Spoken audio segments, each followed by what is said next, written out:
ভোর 5টায় ঘুম থেকে উঠে সংসারের সমস্ত কাজ সেরে মেয়ের জন্মদিনের রান্না একা হাতে সামলে 2টোর মধ্যে সবাইকে ভাত দিলাম খেতে।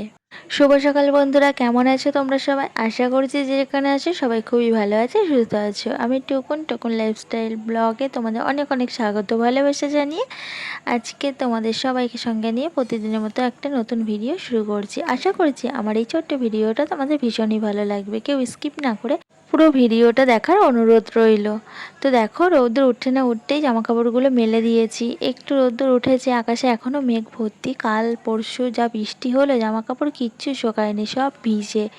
তো হালকা হালকা রৌদ্র উঠেছে, আমি আগেই ছাদে মেলে দিলাম। দিয়ে দেখো, দুষ্টুটাকে নিয়ে একেবারে বেরিয়ে পড়েছি আমিও। তো আমরা চলে এলাম সোজা চিকেনের দোকানে। দুষ্টুটার স্কুলে এখনও টাইম হয়নি, তবে একই জায়গাতে তো, এ সাইডে চিকেনের দোকান আর অপর সাইডে দুষ্টুটার স্কুল। তো এখান থেকে চিকেনটা নিয়ে তারপর দুষ্টুকে স্কুলে দিয়ে আমরা বাড়ি যাব। তো সকাল সকাল চিকেনের দোকানে আসার কারণ হলো আজ আমার মেয়ের বার্থডে। তো তোমরা সবাই আশীর্বাদ করো মন ভরে, যাতে ও মানুষের মতো মানুষ হতে পারে। এই যে দুষ্টুটা স্কুলে চলে এলো। ও বাইকে নামবে না, রাস্তাটা পার ও বাইকেই হবে। আমি হেঁটে হেঁটেই পার হলাম। তো আমি দুষ্টুটাকে স্কুলে দিতে গেলাম, ওর বাবা দাঁড়িয়েছিল। স্কুলে দিয়ে আমরা একটু বাজারের দিকে এলাম, একটু টমেটো কেনার ছিল, চাটনি করব, তার জন্য টমেটো নিতে চলে এলাম। আর এই যে দেখো, টমেটো নেওয়াও হয়ে গেছে। এবার বাড়ির দিকে রওনা দিলাম। দাদাভাই আবার বেরাবে, তো তার জন্য টাইমও হয়ে যাচ্ছে। আর আমারও তো রান্নাবান্না আছে, এত রান্নাবান্না সব করতে হবে, একা হাতে করব, বাড়ির সবাই খাওয়া দাওয়া করবে, টাইমের ভিতরে তো আমাকে করতে হবে। আর এত বৃষ্টি হয়েছে, আমাদের খালের জল দেখো পুরো কানায় কানায়। তো বাড়ি এসে আমি ভাত ভাজা করে নিচ্ছি, দাদাভাই রেডি হচ্ছে ওদিকে। তো সকালবেলা অন্য কিছু টিফিন করার সময় পেলাম না, ভাত ছিল কালকে রাত্রের অনেক। তো সেই ভাতগুলো এখন ফ্রিজ থেকে বার করে নিলাম, নিয়ে ভাজা করে দিচ্ছি। এটাই এখন দাদাভাইকে খেতে দেবো, আর দাদাভাইয়ের টিফিনেও এইটাই দিয়ে দেবো। তো কী করব বলো, এখন না টিফিন করার মতো কোনো সময় নেই, 8টা বেজে গেছে। আর দাদাভাই স্নান করতেও ঢুকে গেছে। তো দেখো, আমি এখানে একটা ডিম আলাদা করে ভেজে দিয়েছি, আর এই ভাতের মধ্যেও কিন্তু আমি ডিম ভাজা দিয়েছি।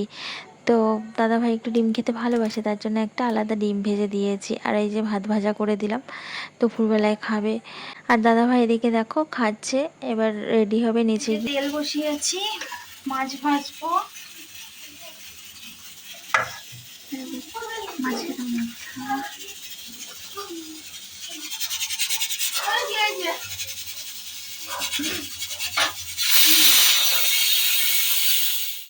দেখো, একদিকে মাছের মাথা ভাজছি, মুগ ডাল দিয়ে করবো। আর একদিকে এই যে পার্শে মাছের ঝাল হবে,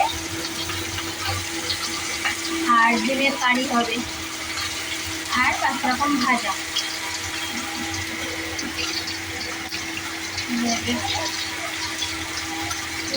রান্না বান্না শুরু করে দিয়েছি। তো এখানে এই যে মাছের মাথা দিয়ে ডালটা আমার হয়ে গেছে, আমি এবার একটা পাত্রে ঢেলে নেবো। আর এ সাইডে আমি এই যে পার্শে মাছের ঝাল করেছি, চলো তোমাদেরকে দেখাচ্ছি। তো অনেকেই প্রায় বাড়ির সবাই, যা ভাসুর, তাদের ছেলে মেয়ে, দেওর, শাশুড়ি, তো অনেক মানুষ, তো তার জন্য রান্নাটাও সেরকম বেশি বেশি। এই যে পার্শে মাছের ঝাল, এখনও ভাত বাকি আছে, তারপরে চাটনি করব, পাঁপড় ভাজা করব, ডিমের তরকারি করব। তো আমি যতটুকু পেরেছি ততটুকু আয়োজন করেছি। আর রাত্রিবেলায় চিকেন আর লুচি করব। মেয়ের কয়েকটা বন্ধুকে বলা হয়েছে, তারা আসবে। তো ডালটা একটা পাত্রে ঢেলে নিলাম, আর এখানে চলে এলাম সবজি কাটতে। তো একা হাতেই সব কিছু করতে হচ্ছে, তার জন্য একদিকে রান্নাও করছি, আবার একদিকে সবজি কেটে নিচ্ছি।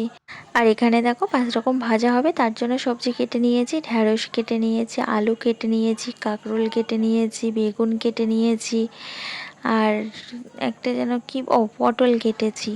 তারপরে দেখো আদা রসুন ছাড়িয়ে নিচ্ছি। তো মুগ ডাল তো হয়ে গেছে, আমি ডিমের তরকারিটা এখনও করা হয়নি, সেই ডিমের তরকারির জন্য আদা রসুনটা কেটে নিচ্ছি। আর এখনও কিন্তু মাংসের মশলা বাকি আছে, সেগুলো না আমি দুপুরবেলার দিকে বসে কেটে নেবো, কারণ এখন আর একদম সময় নেই, না হলে দুপুরে ভাত দিতে অনেকটাই দেরি হয়ে যাবে সবার। আমার মেয়ে যখন হয়েছিল আজকের দিনে নবমী ছিল দুর্গা পুজোর, জানো তো এই নবমীর দিন সবে মা খাসির মাংস কষছে। আর তখন না আমার একটু একটু ব্যথা হচ্ছিল। তো সবাই মিলে আবার হসপিটালে নিয়ে গেল। তারপর রাত্রিবেলা আমার মেয়ে হয় 11:30টার সময়। তো দুটোর মধ্যে দেখো রান্না কমপ্লিট করে আমি আমার মেয়েকে সাজিয়ে গুজিয়ে খেতে দিয়ে দিয়েছি, আর বাড়ির সবাইকেও খাইয়ে দিয়েছি।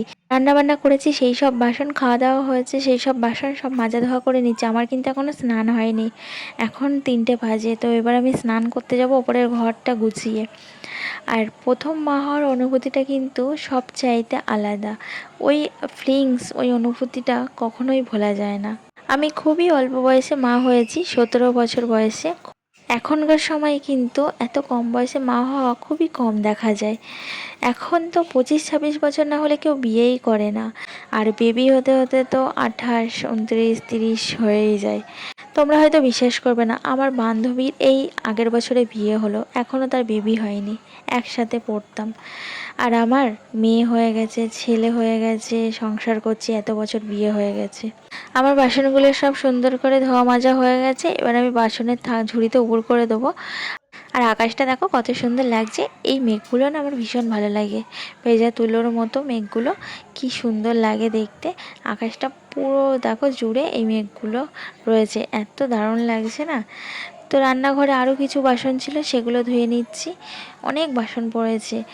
তো এখন এই বেলায় স্নান করলে যে কি হবে আমি জানি না। তো নিচে এসে দেখি বিছানার চাদরটা পাল্টানোর আছে, তার জন্য আবার ভাবলাম বিছানার চাদরটা পাল্টে নিই, তারপর স্নান করব।